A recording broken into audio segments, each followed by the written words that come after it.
The air was thick with the screams of men and the metallic tang of blood as the Norman cavalry thundered across the field of Hastings. It was October 14th, 1066, a day that would forever alter the course of history. On one side stood Harold Godwinson, England's king, his shield wall buckling under the relentless assault. On the other, a ruthless and ambitious leader, William, Duke of Normandy, whose name would soon echo through the ages as William the Conqueror. This wasn't just a battle for a crown, it was the clash of destinies, a moment where the fate of nations hung in the balance. And yet, the man at the center of it all remains one of history's most enigmatic figures, a warrior, a strategist, and a ruler whose legacy is woven with contradictions. Who was this man who dared to claim a kingdom that wasn't his by birth? How did a duke from a small region in northern France rise to reshape the very fabric of England, and by extension, the modern world? William's story is one of audacity, brutality, and sheer force of will. Born the illegitimate son of a duke, he was mocked as William the Bastard in his youth, yet he would defy every expectation, crushing rebellions, outmaneuvering rivals, and seizing power with an iron grip. His conquest of England didn't just change the monarchy, it rewrote laws, language, and culture in ways we still feel today. From the Tower of London to the Domesday Book, his fingerprints are everywhere. But behind the legend lies a web of mysteries. Was he a visionary leader who brought order to a fractured land, or a tyrant who ruled with unmatched cruelty? Why do historians still debate his true motives, and how did a man who never even learned to read or write leave such an indelible mark on history? In this video, we'll unravel the tangled threads of William's life, from his improbable rise to the throne to the shocking tactics he used to hold onto power. We'll walk the battlefields where his fate was decided, decode the political gambles that made him a king, and uncover the hidden scars of his reign that linger even now. This is the story of how one man's ambition forged an empire, and why, nearly 1,000 years later, we're still grappling with his complicated legacy. The tale of William the Conqueror isn't just history, it's a saga of power, betrayal, and the price of conquest, and it all begins here. The story of William the Conqueror begins with a scandal. Born in 1028 at Falaise Castle, he entered the world under a cloud of whispers. His father was Robert, Duke of Normandy, a powerful ruler, but his mother, Relive, was not of noble blood. Some accounts say she was the daughter of a tanner, others claim she worked as an embroiderer. What's certain is that their relationship broke every convention of the time, and young William would pay the price for it. In an era where lineage meant everything, he was branded William the Bastard before he could even walk, and yet his father refused to let his illegitimacy erase his future. Against all expectations, Duke Robert named William his heir, but with that decision came a target on the boy's back. Normandy was a land of violent rivalries where power was seized as often as it was inherited. William's childhood became a gauntlet of survival. Guards were murdered outside his bedroom, allies turned traitor, and by the time he was just 8 years old, his father died on a pilgrimage to Jerusalem, leaving him alone in a nest of vipers. The next decade was a masterclass in brutality and cunning. 3 of William's guardians were assassinated, one stabbed in his own bedchamber, another poisoned during a feast. The boy Duck grew up surrounded by betrayal, and it hardened him. He learned early that mercy could be deadly, and that fear was often a sharper weapon than a sword. By 15, he was fighting rebellions himself, crushing dissent with a ruthlessness that shocked even his enemies. What's striking is how this brutal upbringing forged the conqueror he'd become. The boy who'd been mocked as a bastard developed an iron will, a hunger to prove himself that bordered on obsession. Every slight, every attempt on his life only sharpened his resolve to dominate those who doubted him. By the time he turned 20, Normandy was his not just by birthright, but by sheer force of personality and military genius. His illegitimacy, once a curse, became the driving force behind his relentless ambition. He didn't just want power, he needed it, as if ruling could erase the stain of his birth, and that hunger would soon turn toward a crown far greater than Normandy's. Normandy in 1035 was a place where power didn't pass smoothly from ruler to heir. It was torn away with blood and treachery. When 7-year-old William became Duke of Normandy after his father's sudden death, the duchy was less a kingdom and more a patchwork of feuding warlords, each hungry for control. The boy inherited a title but not loyalty. His so-called allies saw weakness in his youth and illegitimacy, a recipe for rebellion. Within months, chaos erupted. The first to fall was William's steward, Osborne, stabbed to death while standing guard outside the young duke's bedchamber. Next, his tutor, Gilbert of Brienne, was ambushed and murdered on the road. Then Alan of Brittany, another guardian, died under suspicious circumstances. These weren't just political assassinations, they were messages. Normandy's nobility was testing the limits of William's rule, and with each killing, the danger grew more personal. The boy duke wasn't just a figurehead, he was prey. For years, William lived like a pawn in someone else's game, shuffled between castles for safety, never sure who might betray him next.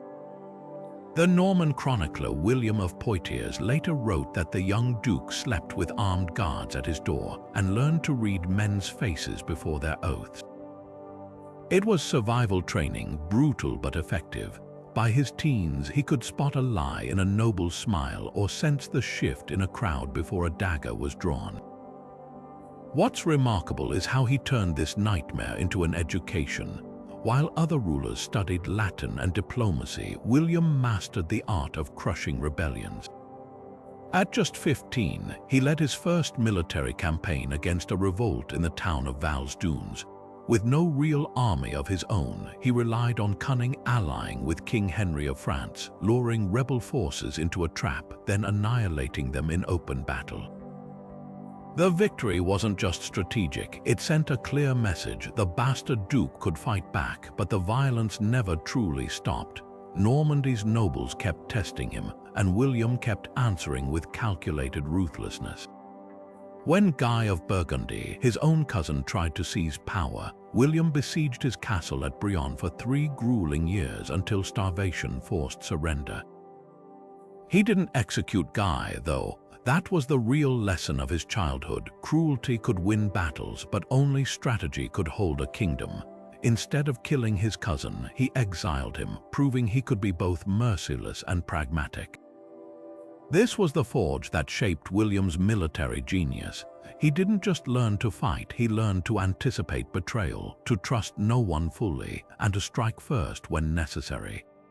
His tactics weren't taught in any school, they were written in the blood of his guardians. By the time he reached adulthood, Normandy wasn't just under his control, it was feared. And that same hunger for stability, born from years of chaos, would soon drive him across the English Channel toward an even greater prize.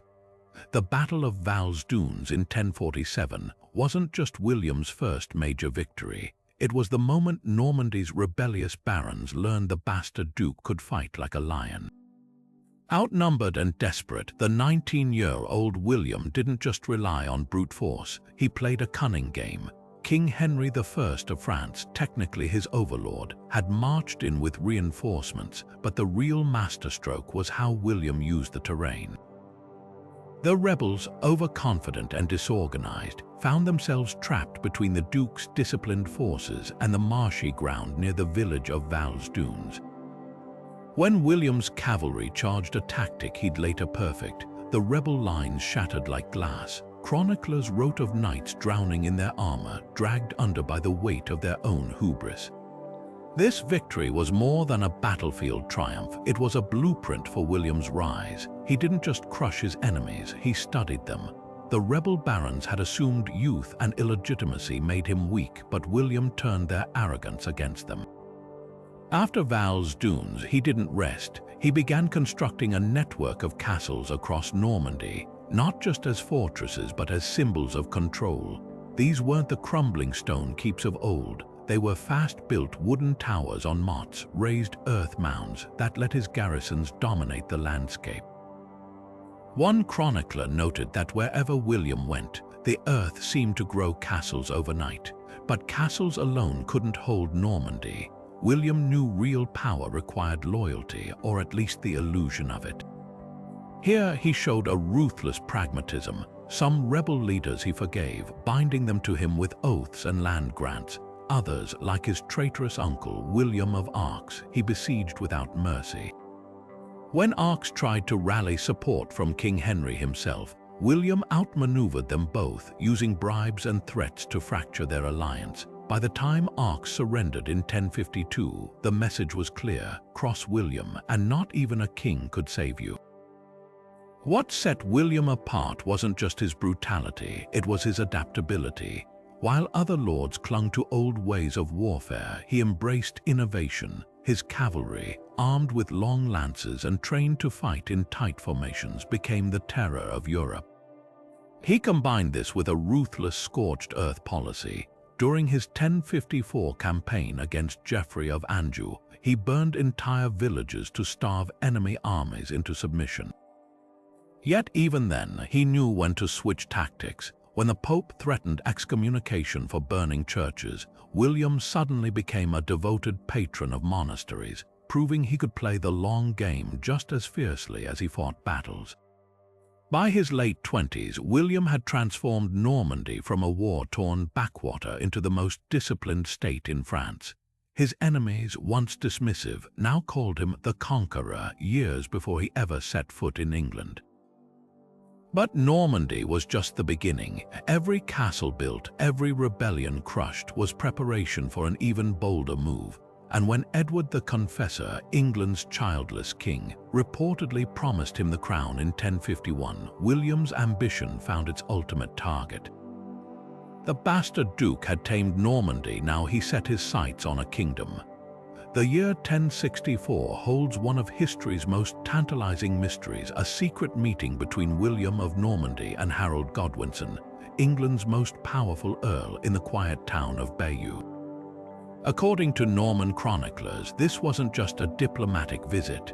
It was the moment Harold knelt before William, placing his hands on sacred relics, and swore an oath to support the duke's claim to the English throne.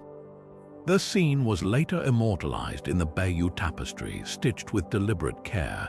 Harold's fingers brush a chest of holy bones, his face tense, while William looms over him like a judge. But here's the question that's divided historians for centuries: did this oath even happen? Or was it a brilliant piece of Norman spin, crafted to paint William's invasion 2 years later as a righteous crusade against an oath breaker? The Norman version of events is suspiciously convenient. William of Poitiers, the Duke's personal chronicler, insists Harold traveled to Normandy willingly, was welcomed as an honored guest, then after being knighted by William himself, pledged loyalty in a solemn ceremony. If true, Harold's coronation as king after Edward the Confessor's death in 1066 wasn't just ambition. It was perjury, a sin that damned his soul and justified William's wrath. But Anglo-Saxon sources tell a very different story. The Anglo-Saxon Chronicle barely mentions the meeting, while later English accounts claim Harold was shipwrecked on the Norman coast, taken hostage and forced to swear under duress. Some even whisper the relics were hidden beneath a cloth, tricking Harold into an oath he never understood.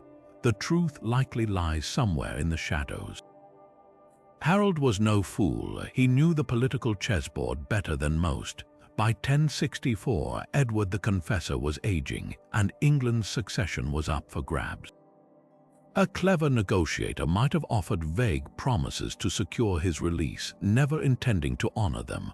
William, on the other hand, had everything to gain by framing Harold's kingship as betrayal.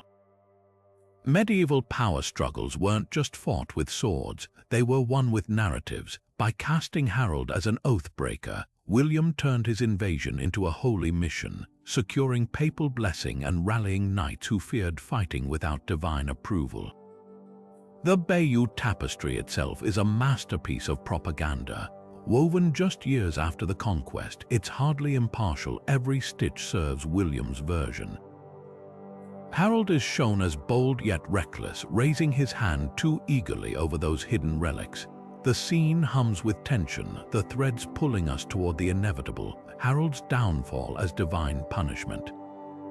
But look closer and cracks appear. Some scholars note Harold's posture isn't one of submission. His back is straight, his stance defiant. Could the tapestry, meant to glorify William, accidentally preserve a sliver of Harold's defiance? What makes this oath so fascinating isn't just the question of truth, it's how William weaponized perception. Even if the oath was coerced or imagined, it worked. When Harold took the crown, William spun it as treachery, painting himself as the wronged party. By the time his fleet landed in England in 1066, half of Europe saw Harold as a usurper. That's the real power of the Bayeux oath, not in what happened, but in what people believed. And in an age where faith and honor moved armies, that belief was enough to change the course of history. The year 1066 began with a funeral and ended in flames. When Edward the Confessor drew his last breath on January 5th, England wasn't just losing a king, it was stepping onto a dagger's edge. Edward, pious and childless, had left behind a throne with 3 men sharpening their claims like swords. In London, Harold Godwinson, England's most powerful earl, moved with dizzying speed. Within hours of Edward's death, he was crowned in Westminster Abbey, the haste itself a signal of desperation. Across the Channel, William of Normandy seethed. He insisted Edward had promised him the crown years earlier, a claim bolstered by Harold's alleged oath over those holy relics. But the crisis wasn't just a two-man duel.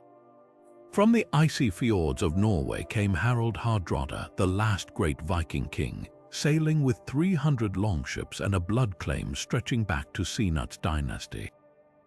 England wasn't a kingdom waiting for a ruler, it was a prize with 3 lions circling. Harold's coronation was less a celebration than a gamble.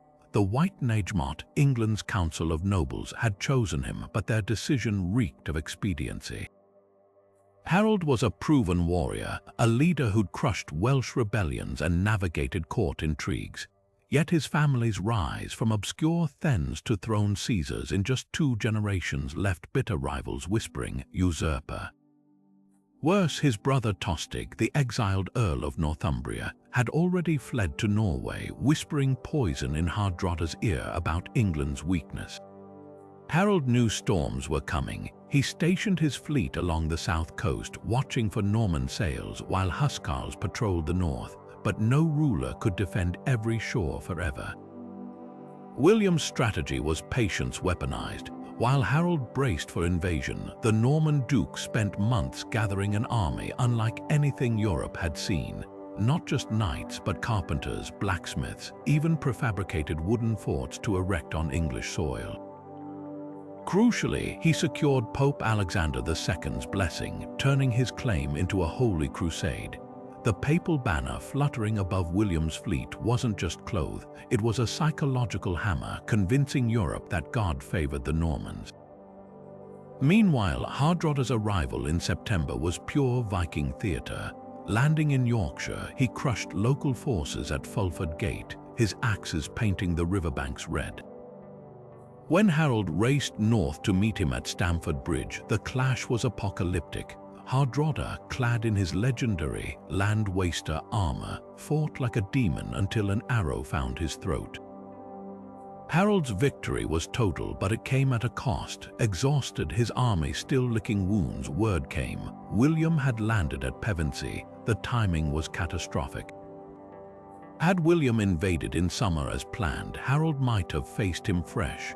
Had Hardrada never sailed, England's full force could have waited on the southern coast. Instead, Harold now faced history's cruelest squeeze play. His march south, covering 240 miles in under 2 weeks, was a feat of inhuman endurance.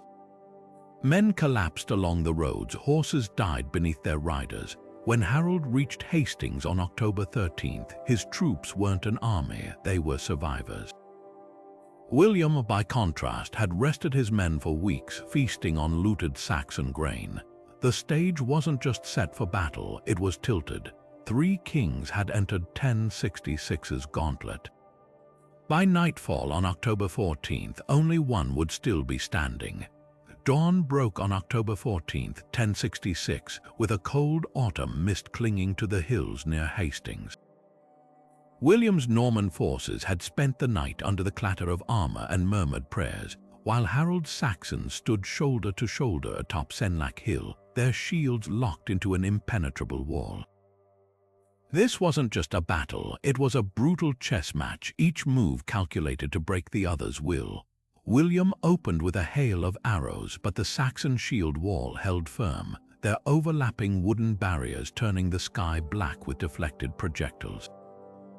Then came the Norman infantry, charging uphill with swords and axes, only to crash against the Saxon line like waves against a cliff. The sound must have been deafening, iron meeting oak, men roaring through gritted teeth, the ground churning to mud beneath their boots. But William had a trick hidden in his ranks. When his left flank suddenly broke and fled downhill, the Saxons made a fatal mistake.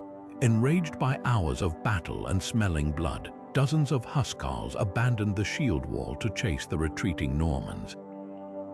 It was a feint, one of the oldest ruses in warfare, and William's cavalry wheeled around, cutting down the scattered Saxons in the open ground. This wasn't chaos, it was choreographed violence, a tactic William had perfected in Normandy's civil wars. The shield wall, once unbreakable, now had gaps like missing teeth. The battle's turning point is etched in the Bayeux Tapestry's frayed threads, a lone Saxon king clutching at an arrow protruding from his face. Harold's death, whether by arrow or sword, sent shockwaves through his army. Some sources claim he was struck down while defending his banner, the Dragon of Wessex. Others say he was beheaded by Norman knights, his body so mutilated even his mistress couldn't identify it. What's certain is that with Harold gone, the Saxon resistance fractured. The housecarls fought to the last man around his corpse, but as twilight fell, the Normans pressed their advantage, hacking through the exhausted remnants of Harold's army. Yet Hastings wasn't just won by swords or arrows. William's real genius lay in his adaptability. When his horse was killed beneath him, he tore off his helmet to prove he still lived, rallying panicked troops. He switched tactics, relentlessly alternating cavalry charges with archer volleys, exploiting every Saxon misstep. By nightfall, the hill ran red with blood, and the last English king to rise from their nobility lay dead among his warriors. William had gambled everything on this single day, and the price of victory was written in the thousands of bodies littering the field. The crown was now within reach, but holding it would require a cruelty even Hastings hadn't prepared him for. The crown sat heavy on William's head, but England's heart still beat for the dead. Though Hastings had broken Saxon resistance in the south, whispers of rebellion flickered like embers in the north, where memories of Viking rule and old Anglo-Saxon loyalties ran deep. By 1069, 3 years after the conquest, William faced a nightmare: Danish invaders sailing up the Humber, joining forces with Saxon earls who'd never bowed to Norman rule. What followed wasn't just a military campaign, it was an extermination. The harrying of the North would become one of the darkest chapters of medieval history, a systematic slaughter so brutal even chroniclers loyal to William struggled to justify it. Winter was his weapon. As rebel forces scattered into the Yorkshire moors, William ordered his armies to burn everything: villages, crops, livestock, even the very tools peasants used to till the soil were reduced to ashes. The Domesday Book, compiled years later, tells the silent horror. Where 60,000 people once lived, only 25,000 remained. Entire regions were marked waste, a bureaucratic euphemism for lands rendered lifeless. Starvation became his ally. Survivors resorted to eating cats, dogs, and finally, the dead. One monk wrote of desperate mothers selling their children into slavery for a loaf of bread, while others gnawed at tree bark until their teeth shattered. The death toll likely exceeded 100,000, a genocide hidden in plain sight beneath the clinical Latin of royal records. But this wasn't just mindless violence. William's cruelty was calculated. By targeting Yorkshire, the heart of Saxon resistance, he sent a message no revolt could survive. The Danes, expecting local support, found only charred ruins and skeletal survivors.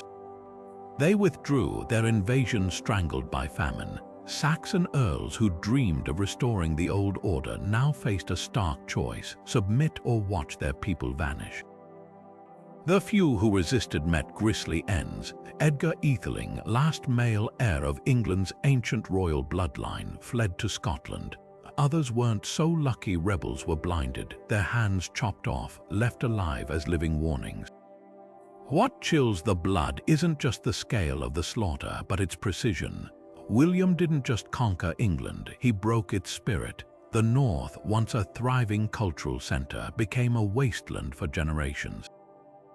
And when the smoke cleared, the survivors knelt not out of loyalty but exhaustion. The harrying achieved what Hastings couldn't: absolute submission. Yet even as William celebrated his victory, the cost stained his legacy. Centuries later, the name Conqueror still carries the weight of those charred villages, those empty fields where no bird sang. This was the price of a kingdom paid not in gold but in bones. Westminster Abbey shimmered with candlelight on Christmas Day, 1066, as William the Conqueror prepared to claim his stolen crown, but the air crackled with tension, not celebration.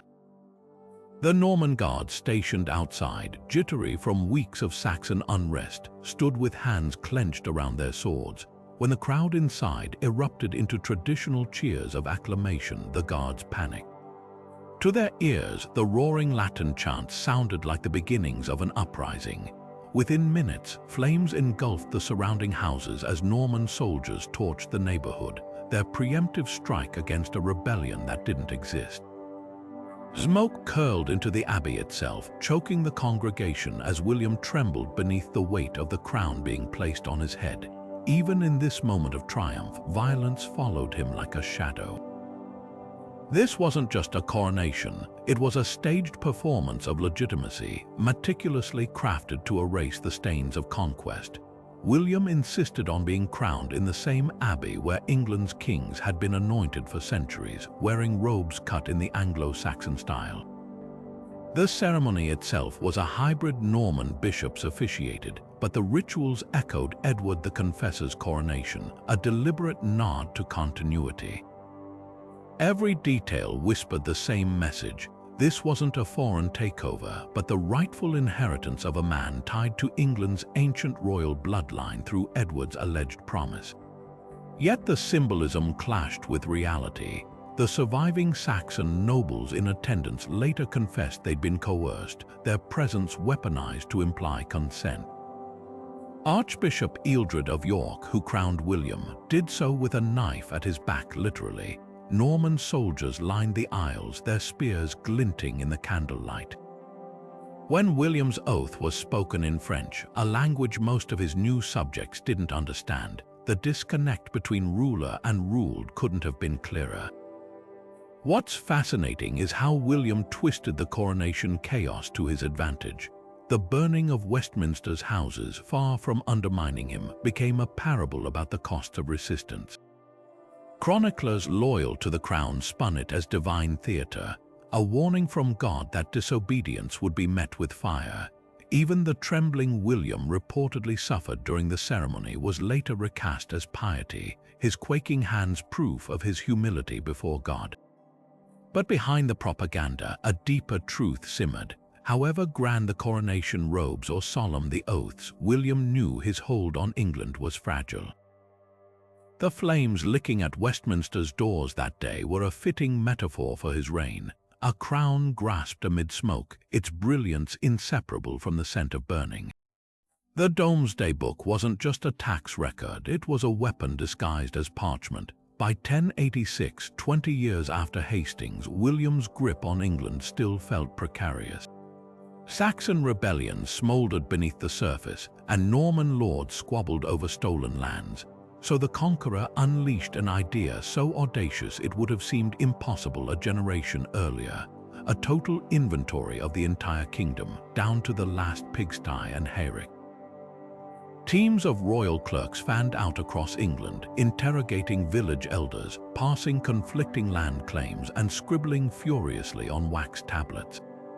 Nothing escaped their notice, not the number of plough teams in Norfolk, nor the value of a Sussex fisherman's nets, nor the names of serfs who'd vanished since the invasion. When the data flooded back to Winchester, it was distilled into two massive volumes, one for the shires, one for the king's private use. Later generations, awed by its finality, called it Domesday because its judgments, like God's, could not be appealed. But this wasn't dry bureaucracy. Every inked line served a political masterstroke. By documenting every acre's worth, William didn't just assess wealth, he erased centuries of Anglo-Saxon inheritance. Pre-conquest landowners were listed as mere tenants, their ancestral holdings now framed as royal gifts to Norman barons. A Saxon then who'd once ruled vast estates might find himself reduced to a footnote. Ulrich holds this land now, but it belonged to Harold's men. The message was clear: England's past had been rewritten, and only William's version counted. Even the survey structure reinforced Norman dominance. Lands were recorded not by ancient Saxon hundreds, but by the new feudal order: castles first, churches second, peasants last. The sheer scale of the operation reveals its true purpose. Medieval governments rarely bothered with such minutiae. Most kings ruled through vague tribute and oaths, but William demanded precision. In Essex alone, the book records 13,000 pigs, 80,000 sheep, and 700 wild mares. Why? Because knowledge was control. When a Norman lord claimed a manor, the Domesday entry became unshakable proof. When Saxon heirs protested, the parchment silenced them. It even tracked population decline. Yorkshire's entries starkly note waste where thriving villages once stood, a chilling audit of the harrying's toll. Modern historians liken the Domesday Project to a medieval version of big data. William's clerks used cross-referencing techniques that wouldn't become standard for centuries, comparing local testimonies to root out discrepancies, then sending officials back to verify. The result was a snapshot so detailed, we can still trace 10th century field boundaries using its entries. Yet for all its brilliance, the book's greatest legacy was psychological. By enshrining Norman theft as legal fact, it turned conquest into permanence. Saxon oral traditions of land rights withered next to inked columns of numbers. Generations later, when rebellious barons forced King John to sign Magna Carta, they appealed not to pre-conquest laws, but to the customs recorded in Domesday. William hadn't just taken England, he'd made its people forget it had ever belonged to anyone else. William didn't just conquer England, he reshaped its skyline. Within months of his coronation, strange new structures began rising across the countryside. Timber towers perched atop towering earthen mounds, surrounded by palisaded courtyards bristling with armed guards. These weren't just forts, they were psychological weapons, visible reminders of Norman dominance that could be erected in weeks. The Motte and Bailey Castle became William's signature tactic, a prefabricated tool of oppression combining brutal efficiency with psychological terror. The design was deceptively simple but revolutionary.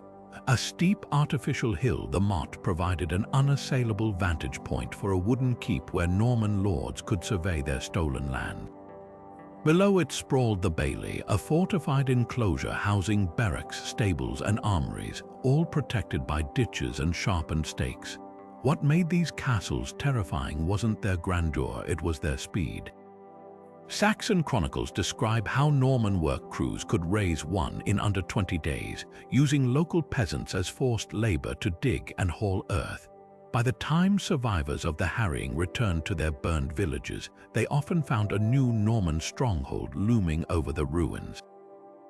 But William's castles weren't just about intimidation, they were choke points controlling England's arteries. Historians estimate over 500 sprang up between 1066 and 1087, spaced a day's march apart along Roman roads and river crossings. Each one functioned like a medieval police station, its knights able to rapidly crush local dissent before it spread. The Tower of London, begun in 1078 as William's ultimate power statement, showcased the system's evolution. Its massive white stone keep replaced earlier wooden structures, sending an unmistakable message about Norman permanence. The true genius lay in their adaptability. These castles borrowed techniques from across Europe: Roman masonry, Byzantine defensive layouts, even Viking prefabrication methods used in their longships. Norman engineers perfected the shell keep, replacing rotting timber towers with stone walls that retained the original compact footprint. Curved staircases spiraled clockwise to disadvantage right-handed attackers, while murder holes above gateways allowed defenders to rain death on intruders. Every innovation served one purpose: to make rebellion mathematically impossible. What's often overlooked is how these castles transformed warfare itself. Previous Anglo-Saxon forts had been communal refuges, large enclosures where villagers could shelter during raids. Norman castles were exclusionary, designed to protect only the ruling class. The message was clear: the land might feed Saxons, but it would never protect them again. And when later rebellions did flare up, like the 1075 Rising of the Earls, the castle network proved its worth. Isolated rebel forces were systematically hunted down while Norman strongholds remained unconquerable. By William's death in 1087, England's landscape had been permanently altered. Where once rolling hills and Saxon manors stood, now a latticework of fortresses stitched the land under Norman control. These castles weren't just military tools, they were the physical manifestation of a new world order, one where every hilltop keep whispered the same truth: resistance was futile, and the bastard's legacy would be written in stone. By the time William finished his brutal reorganization of England, the old Anglo-Saxon elite had been erased almost entirely from power. 9 out of every 10 Saxon nobles stripped of their lands, their titles, their very way of life. This wasn't just a change of rulers, it was a surgical dismantling of an entire social order. Where once Saxon thegns governed through webs of kinship and local loyalty, now Norman barons ruled by the sword, their authority codified in a rigid new system called feudalism.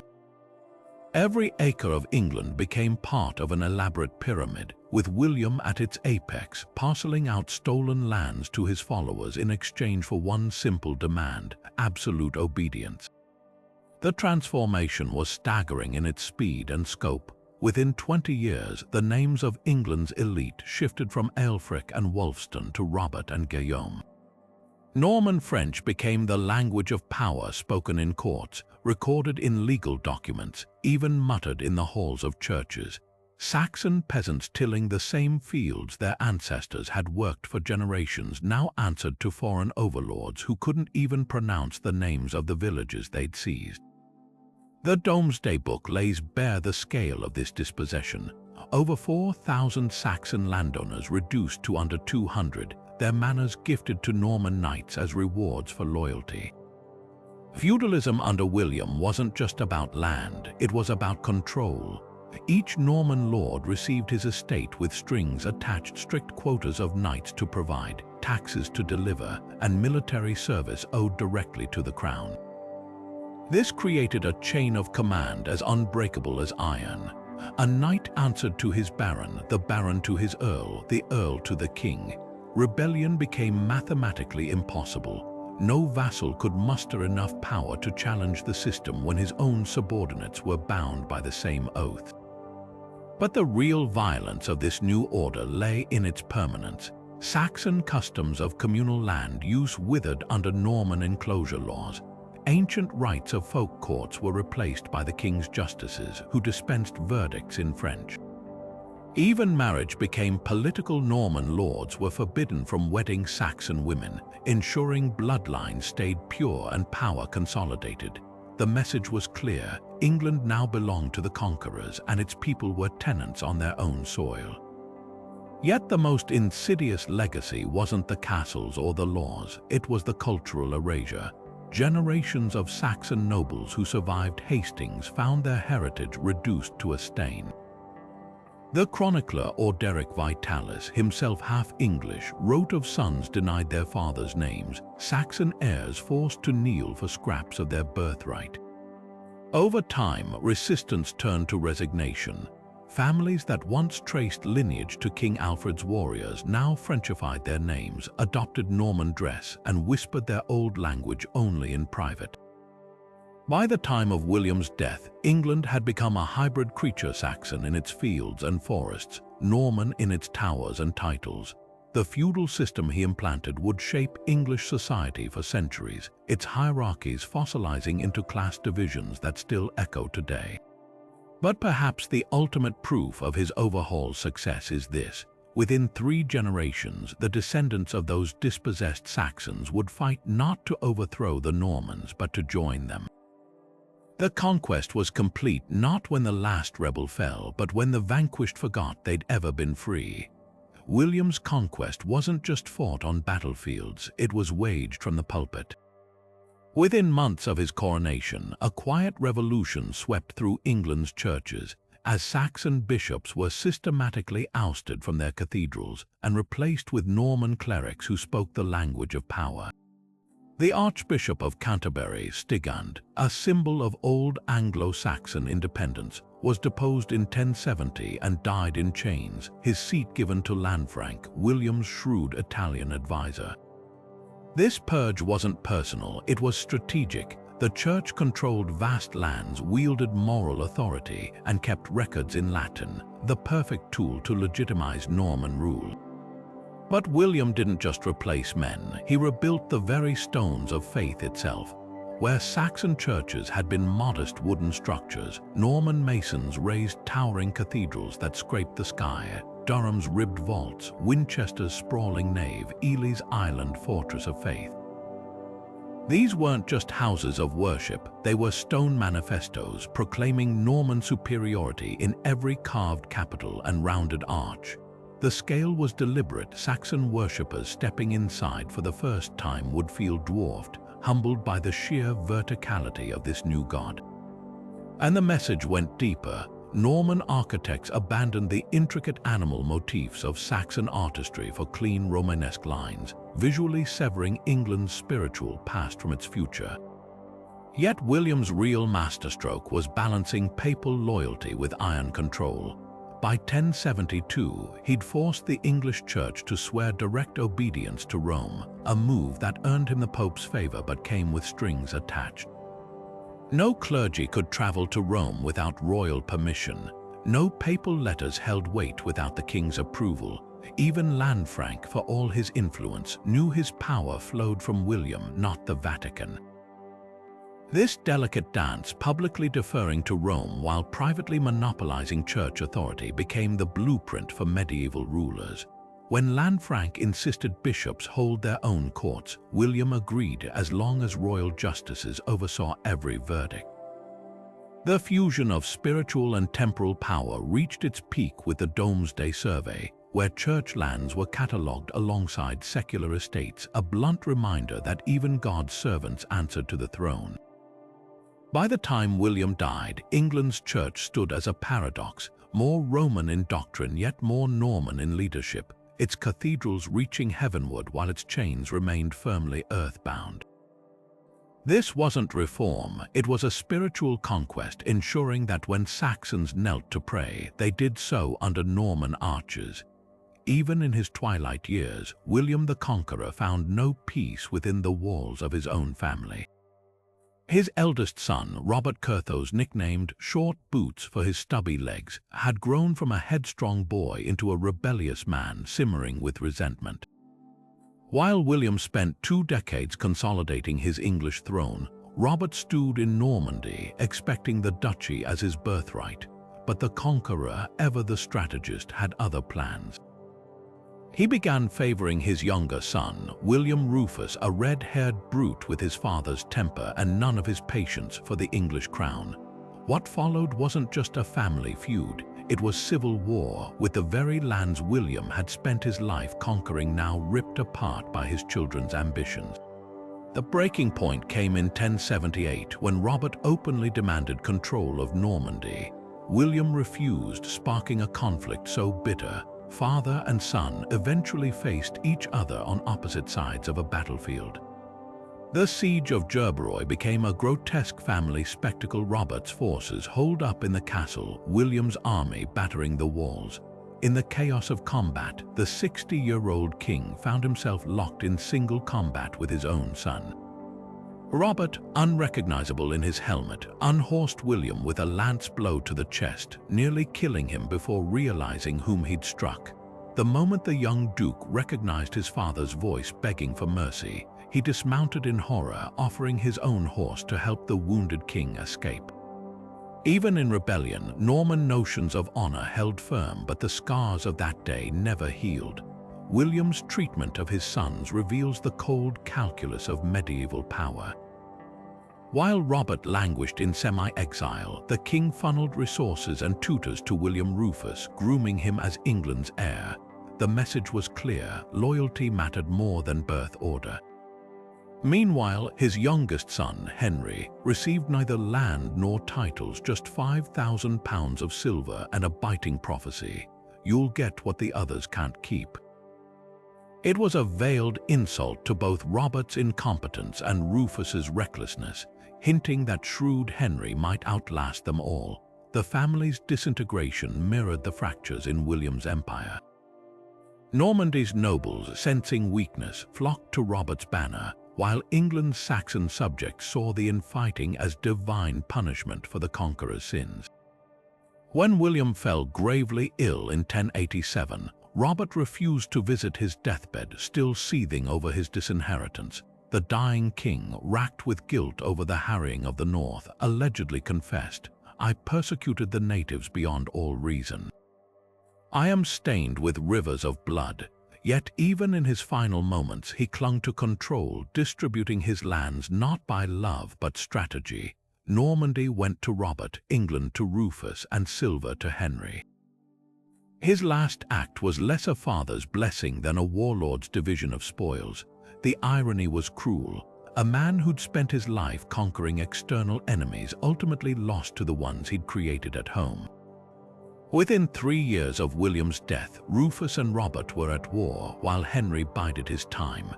The dynasty William built to last 1,000 years began unraveling before his tombstone could gather moss. Perhaps the greatest lesson of his family strife is this: you can seize a kingdom with swords, but you cannot forge loyalty with blood alone. The very traits that made William a conqueror, ruthlessness, suspicion, the constant need for control, sowed the seeds of his legacy's ruin. William's end came not in battle, but in the grotesque humiliation of a riding accident, a final irony for the man who had spent his life mastering war horses and terrain. In the summer of 1087, while torching the French town of Mantes in one last punitive raid, his warhorse reared over smoldering embers, slamming the obese 60-year-old king against his saddle pommel. The impact ruptured his intestines, and infection set in with medieval swiftness. For 6 agonizing weeks, William writhed in pain at the priory of St. Gervais, his body betraying the iron will that had once conquered kingdoms. The man who'd once dictated the fates of thousands now couldn't control his own bowels, his chambers reeking of decay as priests murmured last rites. Death didn't soften the conqueror's legacy, it amplified its brutality. As his corpse was transported to Keene for burial at the Abbey of St. Etienne, the procession became a macabre spectacle. William's bloated body, swollen by summer heat and untreated infection, proved too large for the stone sarcophagus prepared for him.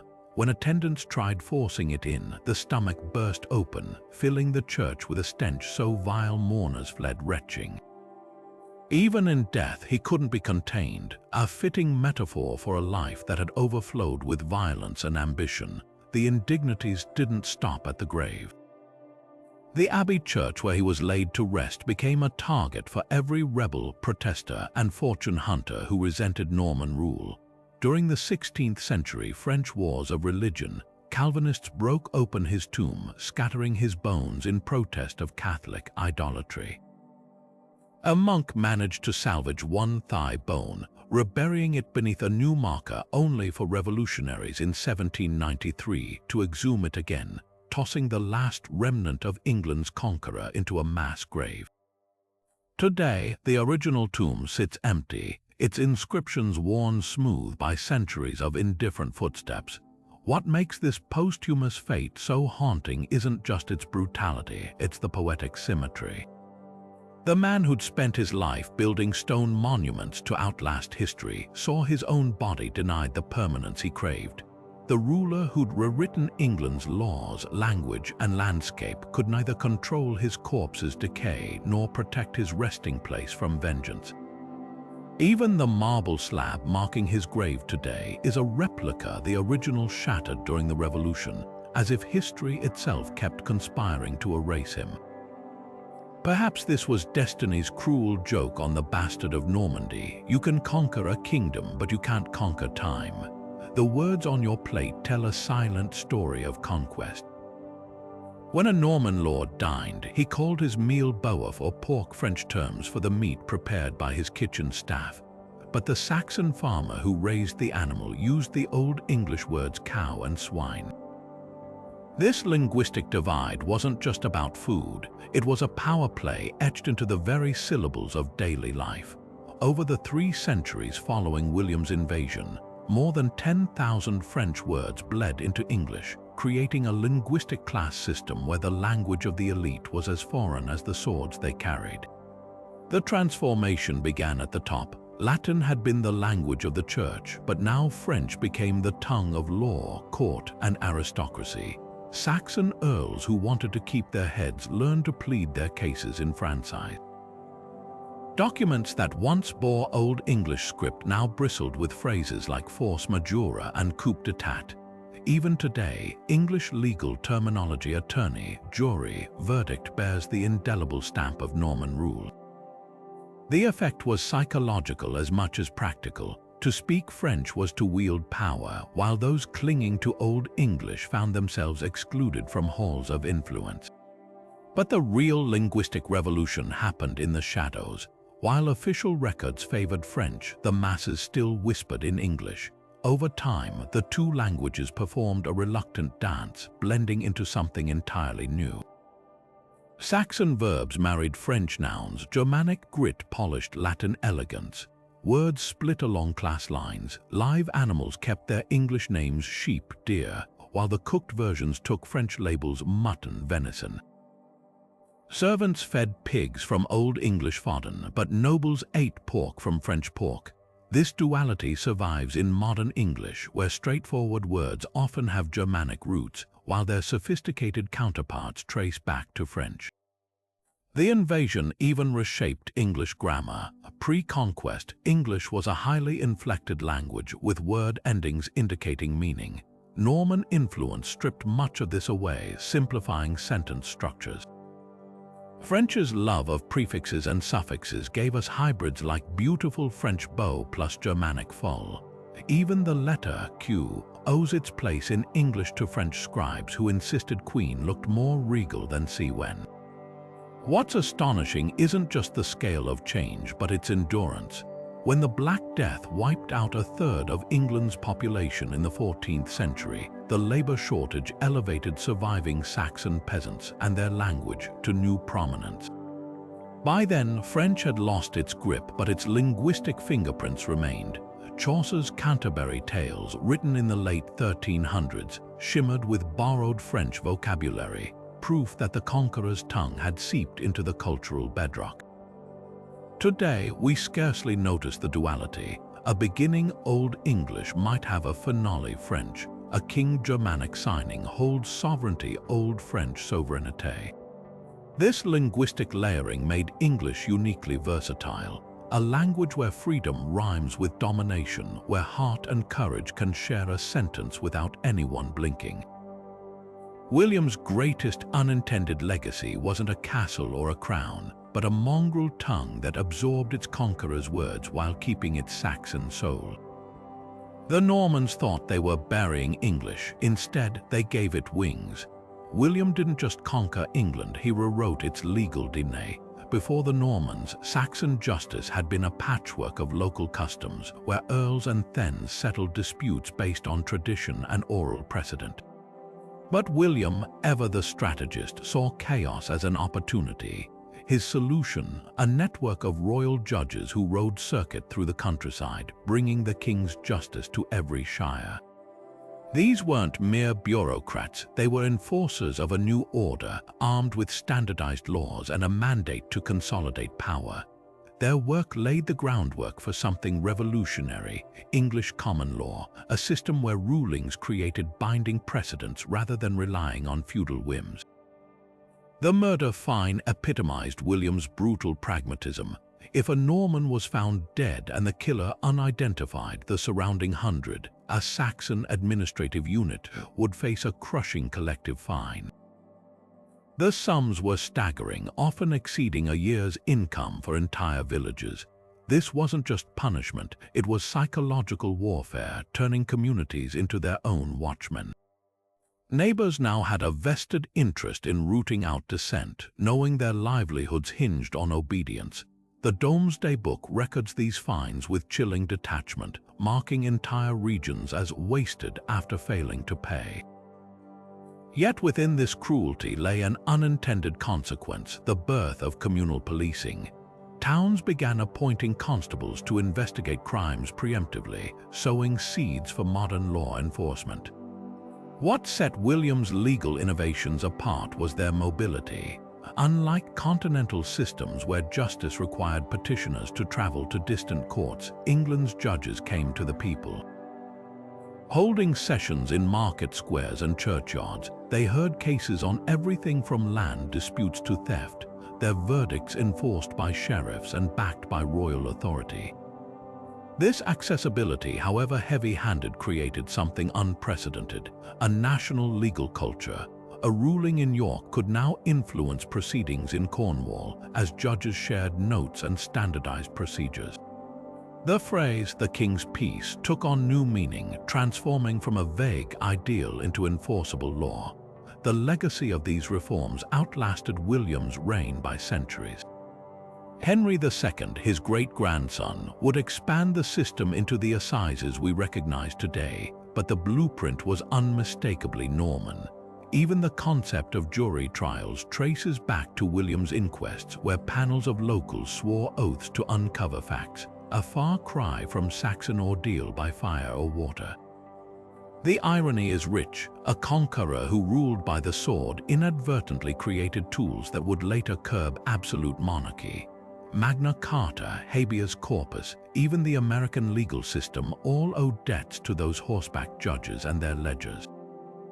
William sought control, but what he built was the framework for justice itself. The thunder of Norman cavalry didn't just echo across Hastings, it reshaped the very art of war for centuries to come.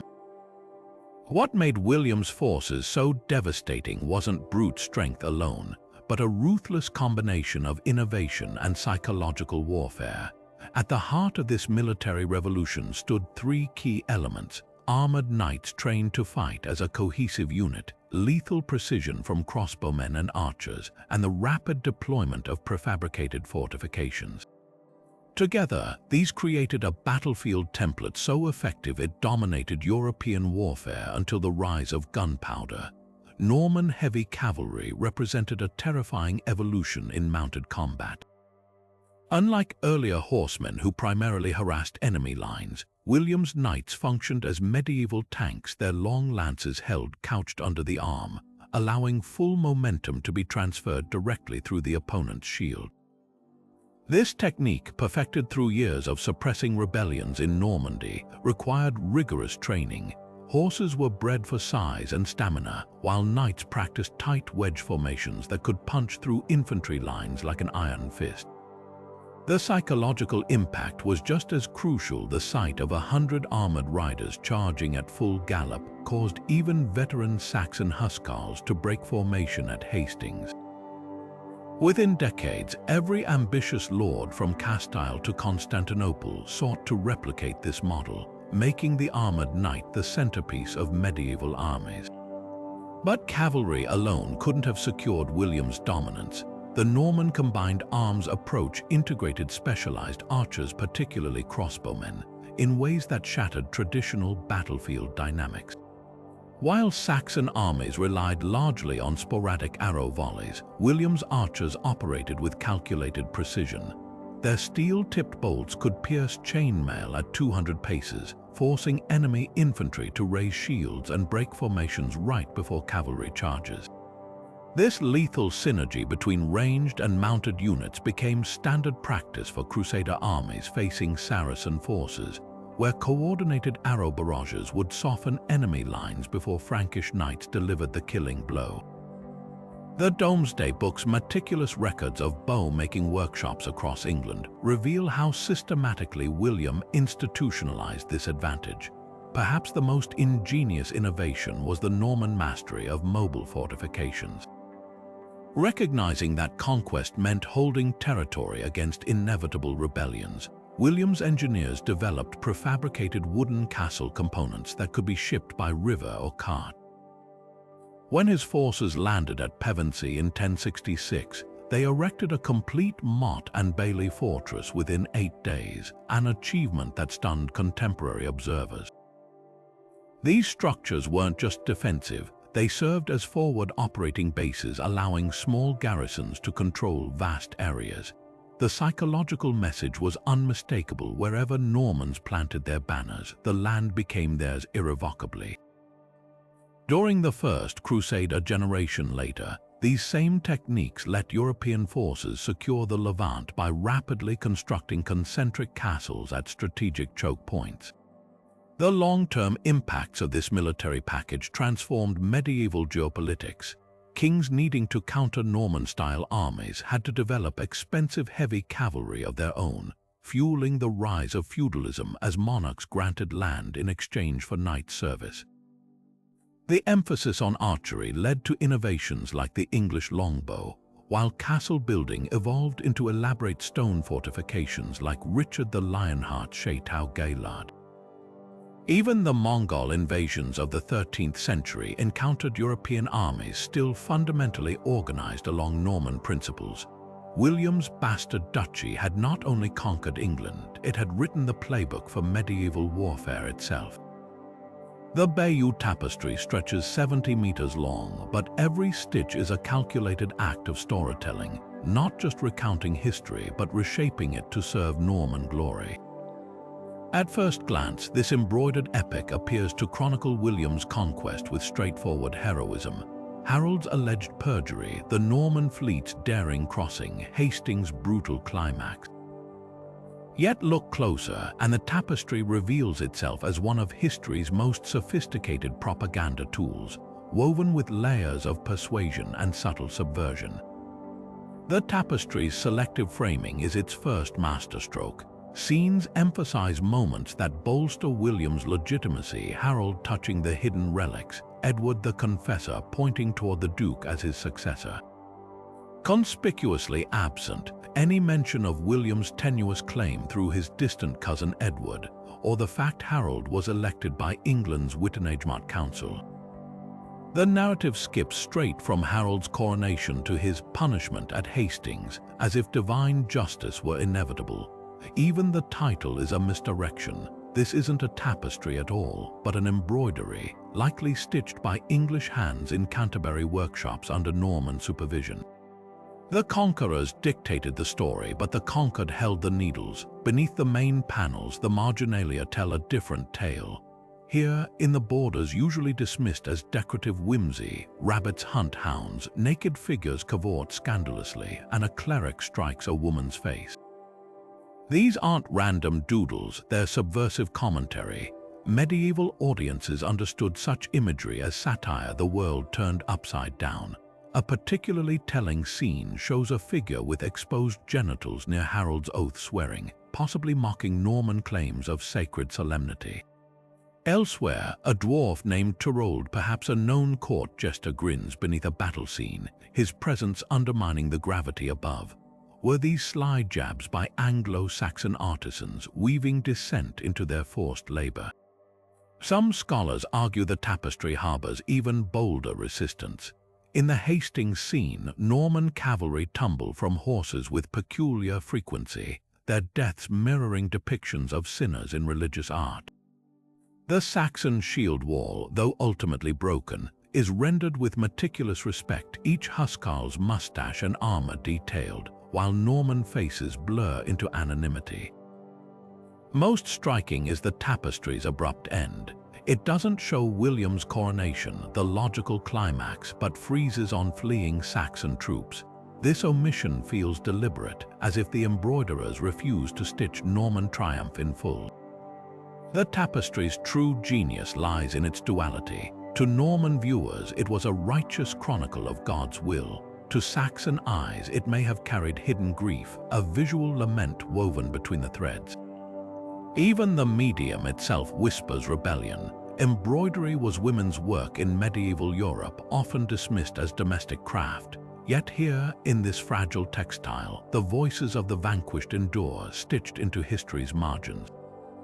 The Bayeux Tapestry doesn't just record a conquest, it captures the tension between those who write history and those who must live it. For centuries, Victorian historians painted the Norman conquest as a divine blessing, a civilizing mission that rescued England from the dark clutches of Anglo-Saxon barbarism. This flattering narrative, crafted to justify British imperialism, claimed William's invasion replaced crude tribal customs with sophisticated feudalism, Gothic architecture, and Latin scholarship. But peel back the layers of propaganda, and a very different truth emerges, one where Saxon England was already a cultured, organized society, and where Norman progress often meant little more than systematic brutality dressed in pious rhetoric. The myth crumbles at the first contact with archaeology. Pre-conquest England boasted thriving trade networks stretching from Dublin to Byzantium, evidenced by Saxon coins found as far as Russia. The sophisticated layout of Winchester, with its gridded streets, sewage channels, and planned market squares, rivaled anything in Normandy. Saxon legal codes, far from primitive, contained intricate provisions for women's property rights, disability compensation, and even environmental protections like forest conservation. The Domesday Book itself inadvertently reveals this sophistication, recording over 80 Saxon mints producing standardized silver pennies, a monetary system more advanced than France's at the time. Yet the most damning rebuttal to the civilizing myth lies in comparing cultural achievements. While Normans took pride in their stone castles, Saxon England had already built breathtaking marvels like the Bamberg Fortress, its massive beams demonstrating masterful carpentry.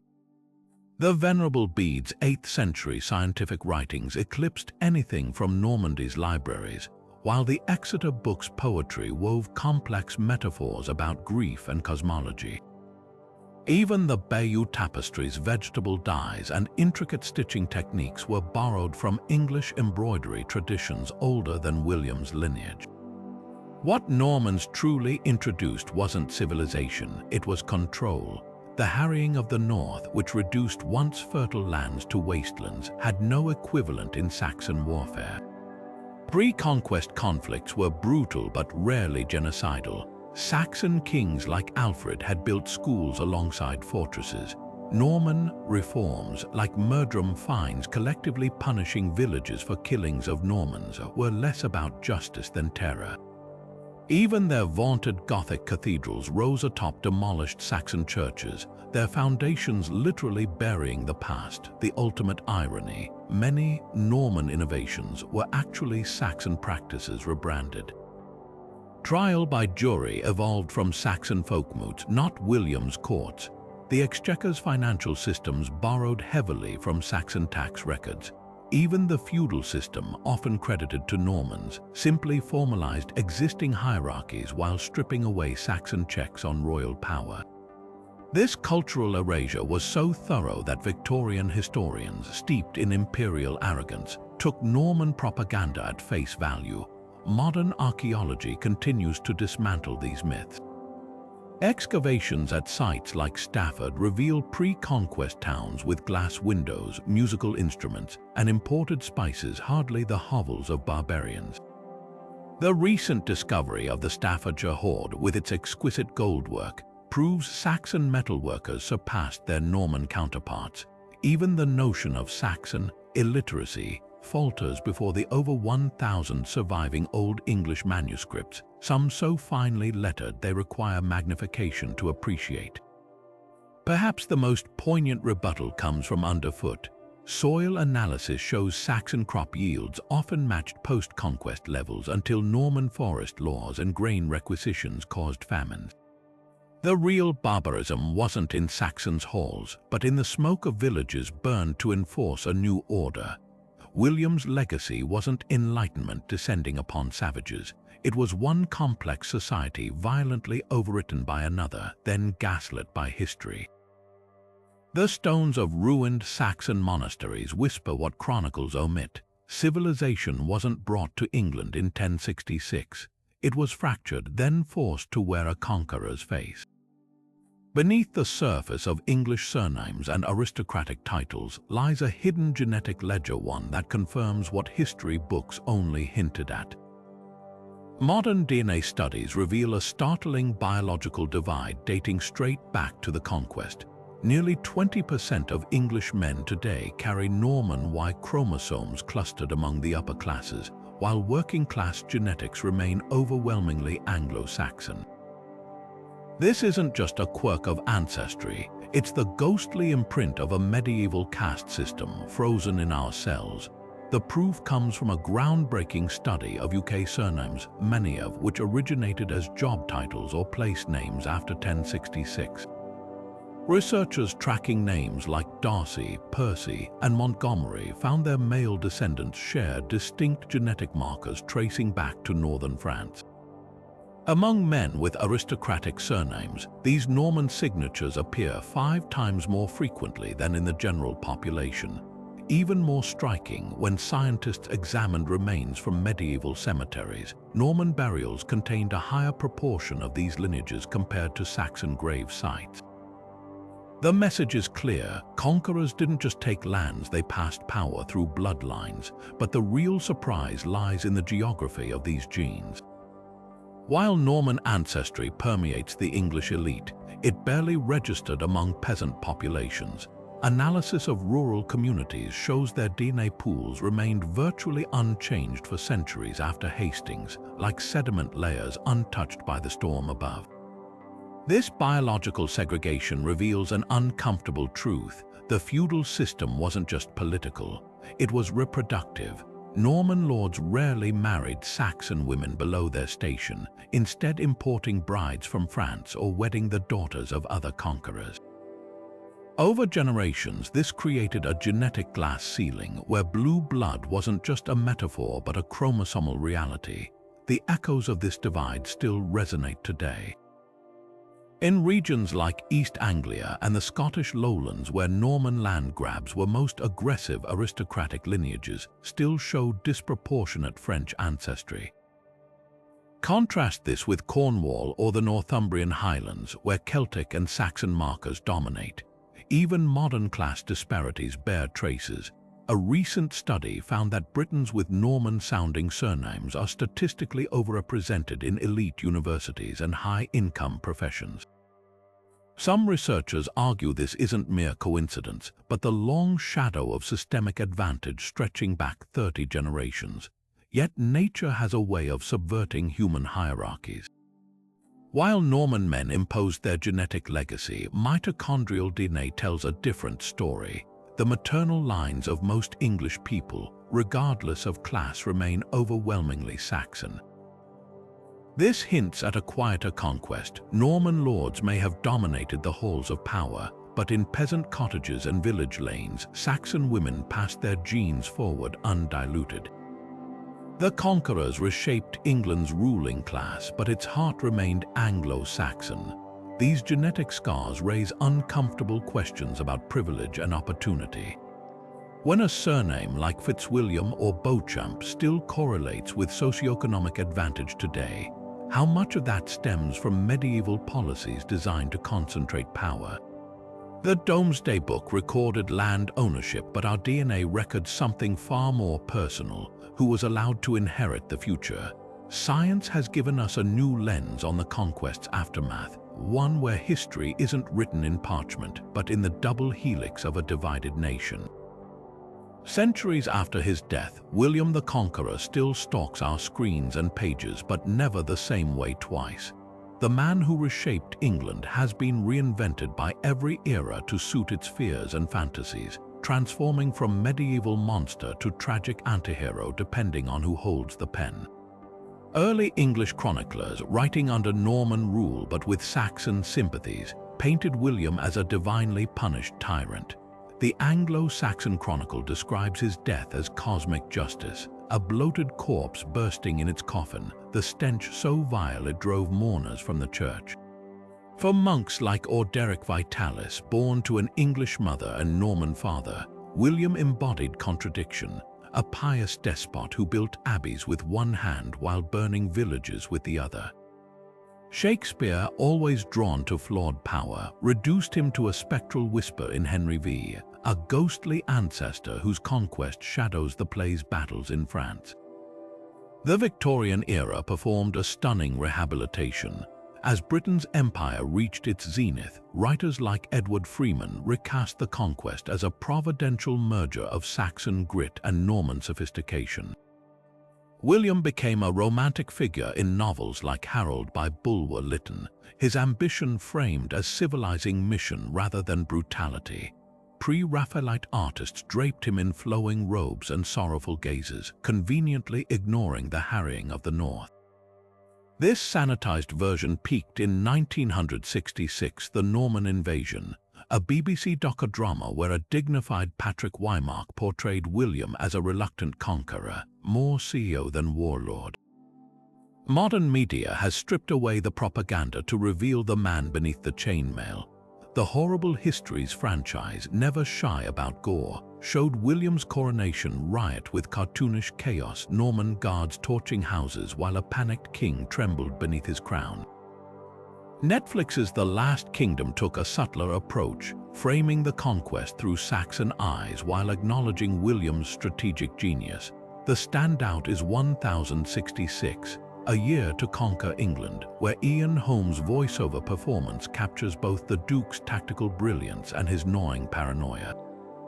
Perhaps the most fascinating shift is in video games, where strategy titles like Age of Empires Roman II once cast Normans as generic medieval factions. Crusader Kings Roman III forces players to grapple with William's dilemmas: illegitimacy, rebellious vassals, the ethics of mass starvation.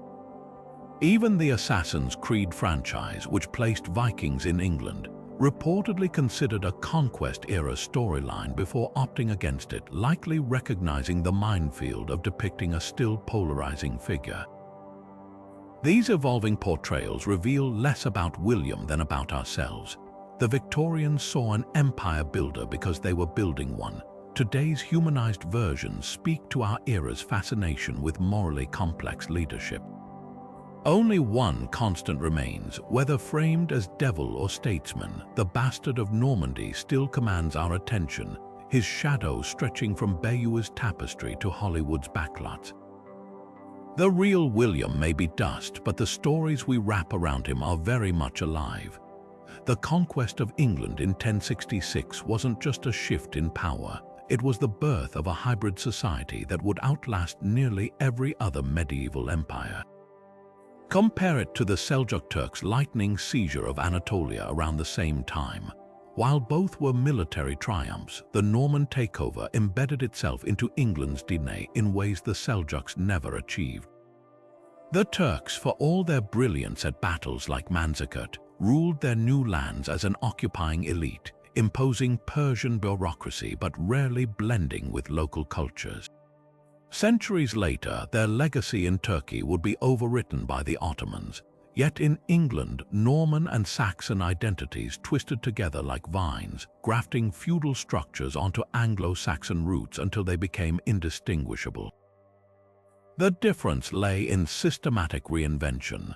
Where Seljuk sultans left Byzantine tax systems largely intact, William didn't just replace England's rulers, he rewrote its institutions from the ground up. The Domesday Book wasn't merely a ledger, it was a weapon of control, recording every acre, ox, and peasant so thoroughly that rebellions starved before they could spread.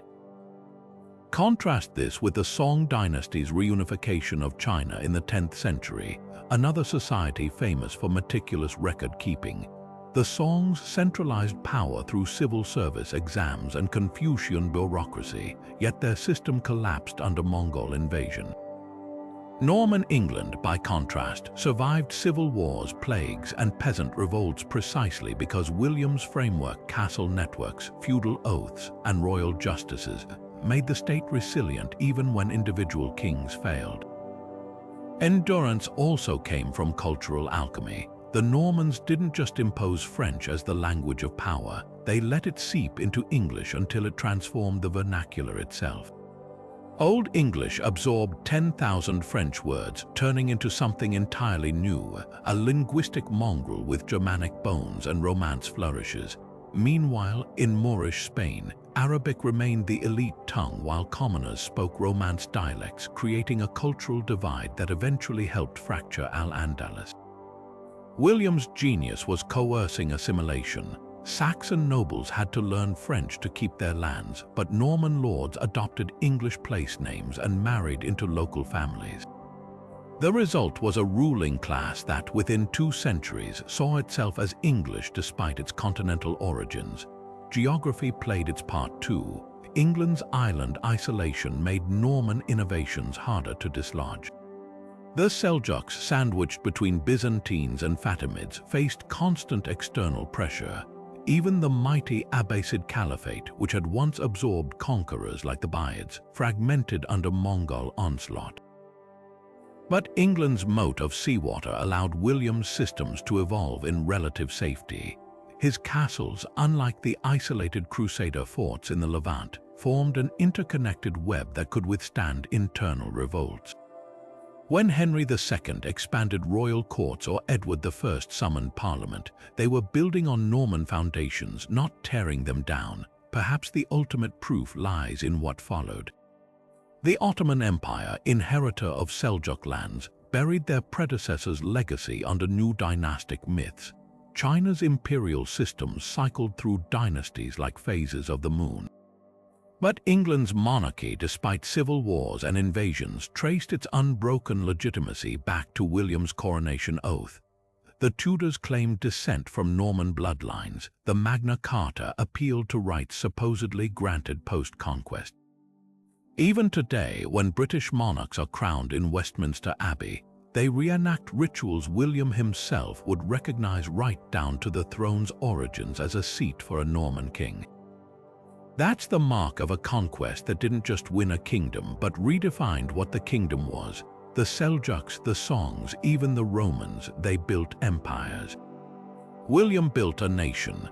Imagine an England where the winds off the Channel never carried Norman sails, where the tapestry of history unraveled along entirely different threads. Without the seismic rupture of 1066, the Anglo-Saxon kingdom might have evolved into something both familiar and profoundly alien. The English language, untouched by French infusion, could have remained closer to its Germanic roots. No beef on noble tables, just plain cow. Legal systems might have preserved their Saxon emphasis on local folk courts and communal justice rather than pivoting towards centralized royal authority. Even the landscape would tell a different story, with fewer stone castles piercing the horizon and more sprawling timbered halls echoing with Old English verse. One of the most intriguing possibilities lies in England's relationship with Scandinavia. The Saxon kings had already proven their resilience against Viking raids, forging a hard-won equilibrium through a combination of fortified towns and naval innovations like Alfred the Great's longship designs. Without the Norman disruption, England might have remained part of a North Sea cultural sphere, trading amber and silver with Norway rather than wine and silk with Aquitaine. The Saxon monarchy's tendency toward elected succession, where the Wittenhagement Council chose kings from eligible royal bloodlines, could have evolved into a proto-parliamentary system centuries before Magna Carta. Contrast this with Normandy's rigid primogeniture, which entrenched absolute hereditary rule. Feudalism as Europe knew it might never have taken root. Saxon society operated on a looser, more reciprocal model. Thens owed service to their kings but maintained significant autonomy, and peasants held more rights to land than their continental counterparts. Without William's land grabs and the harrying's devastation, England's economy might have retained its early prosperity, avoiding the famines that followed Norman grain requisitions. The Domesday Book's meticulous accounting replaced an older, more flexible system of tribute, one that had allowed regions like Northumbria to thrive as semi-independent entities. Religious life would have charted a different course too. The Saxon Church, though loyal to Rome, had developed distinct customs, married clergy, vernacular Bible readings, and a tradition of monastic scholarship that produced luminaries like Bede. Norman reforms stamped out these practices, imposing continental orthodoxy. A Saxon England might have seen tensions akin to those in Kiev and Rus, where local Christian traditions clashed with centralized authority, or perhaps even an earlier break with Rome, foreshadowing Henry VIII's reformation by 500 years. Yet the counterarguments are just as compelling. Without Norman military innovations, those deadly cavalry charges and network of castles, England could have been vulnerable to renewed Viking invasions or even ambitious Germanic dukes. The Saxon kingdom had barely recovered from Cnut's Danish conquest when Edward the Confessor's death triggered the crisis of 1066. A fragmented, decentralized England might have fared poorly against the rising powers of medieval Europe, becoming a patchwork of competing earldoms rather than the unified realm William forged through sheer force of will. The ripple effects would stretch beyond politics. Gothic architecture might never have crossed the Channel, leaving England's skyline dominated by squat, timber-framed churches. Scholasticism and Latin literacy, which flourished under Norman patronage, could have remained the preserve of a few monastic centers. Even the concept of English identity would differ.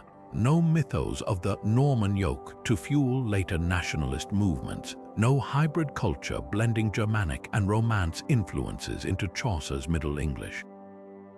Perhaps the most tantalizing what-if lies in global exploration. Norman England's ties to France pulled it into continental wars for centuries, draining resources that might have fueled earlier maritime ventures. A Saxon kingdom oriented toward the North Sea might have beaten Portugal to West African trade routes or even stumbled upon the Americas in the 13th century. After all, the Vikings made it to Newfoundland, why not their Saxon cousins, unburdened by feudal obligations? These alternate paths aren't just scholarly games, they reveal how deeply the conquest sculpted England's destiny. Every parliamentary debate, every castle ruin, every word we speak carries echoes of that fateful autumn when two armies clashed at Hastings. The England we know was forged in the fires of Norman ambition, but the road not taken lingers in the shadows, a ghostly reminder of how differently history might have unfolded. William the Conqueror's legacy is a tapestry woven with equal parts blood and brilliance, a paradox that still divides historians 9 centuries later.